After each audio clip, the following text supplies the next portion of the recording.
আসসালামু আলাইকুম রহমতুল্লাহ ওবারাকাতুহু।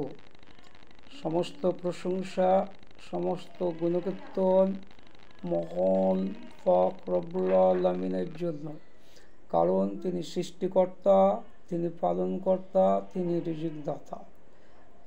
তারপরে যাকে সৃষ্টি না করলে দুনিয়াই সৃষ্টি করতেন না, সেই আমাদের সকলের প্রিয় নবী, আরবের দুলাল, আলোক বর্তিতা, আলোকের দিশারি,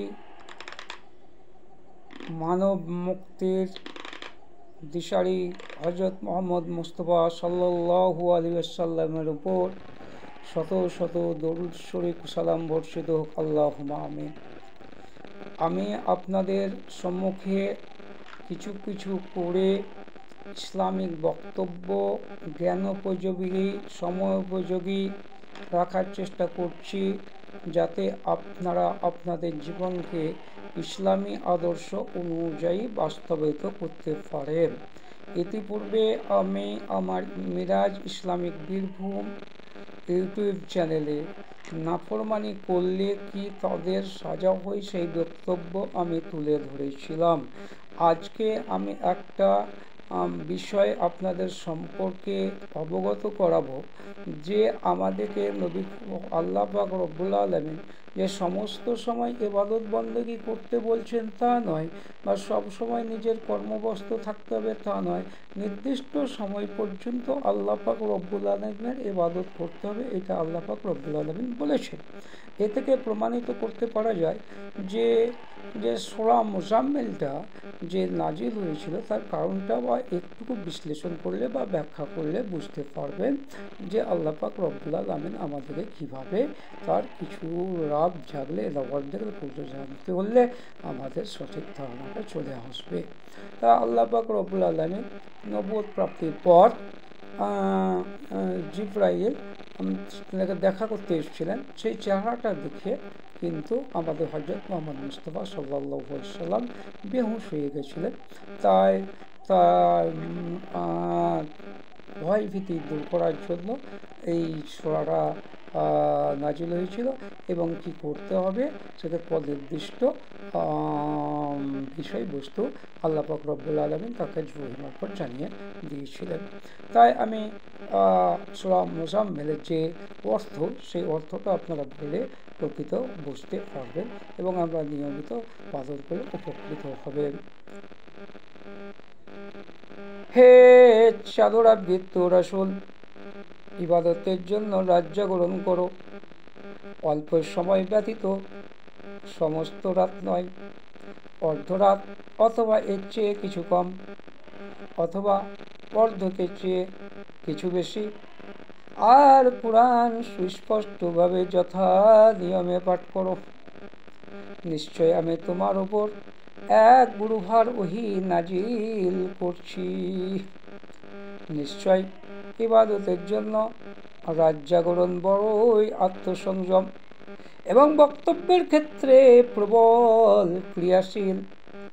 দিবাভাগে তোমার জন্য দীর্ঘ কর্ম ব্যস্ততা রয়েছে, কাজেই তুমি তোমার প্রভুর নাম রাতে স্মরণ করো এবং একনিষ্ঠভাবে এতে নিমগ্ন হয়ে যাও।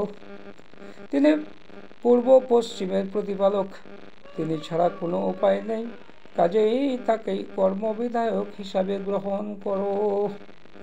তারা যা বলে তাতে তুমি ধৈর্য ধারণ করো এবং সৌজন্য সহকারে তাদেরকে এড়িয়ে চলো। ধন সম্পদের অধিকারী মিথ্যাবাদীগণকে আমার কাছে ছেড়ে দাও, আর কিছুকালের জন্য মরণ পর্যন্ত তাদেরকে অবকাশ দাও।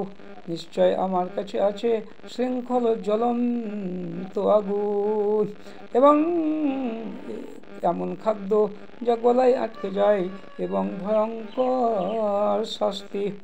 সেদিন কিয়ামতের দিন পৃথিবী ও পর্বতমালা কাঁপতে থাকবে এবং পর্বতমালা বালুকা রাশির মতো উড়তে থাকবে।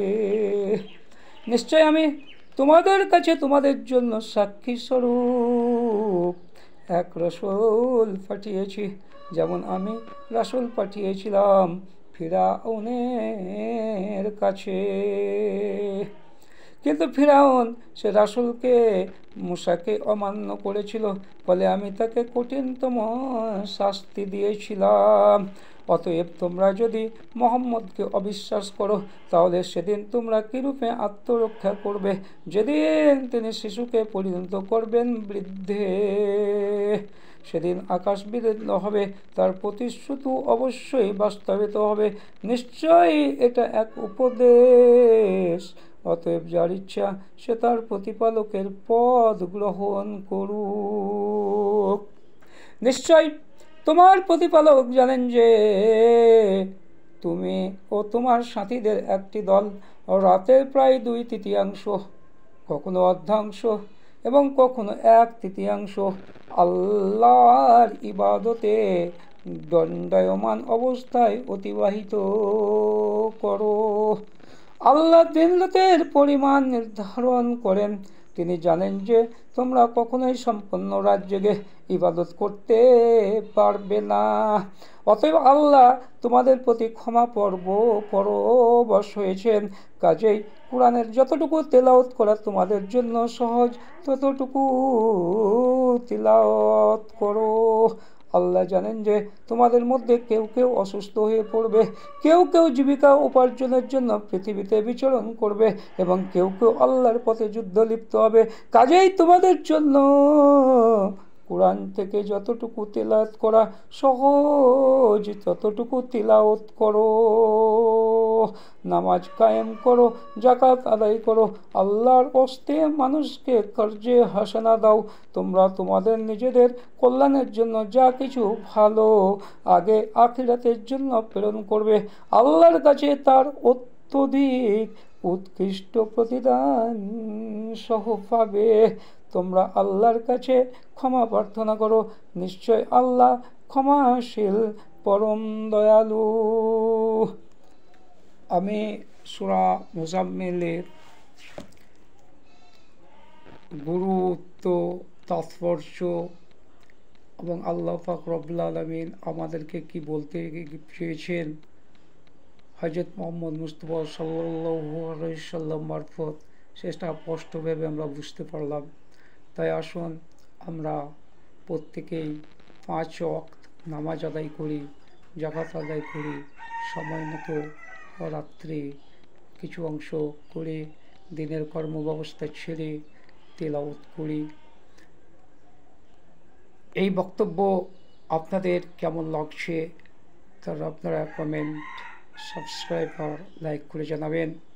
আমার যোগাযোগ নাম্বার 82 547 207, বীরভূম জেলার অধীন মোরারই থানা, যাত্রা অঞ্চল, সীতাচর গ্রাম। আমার নাম এমডি মোতাহার শেখ। আসসালামু আলাইকুম রহমতুল্লাহ ওয়া বারাকাতুহু।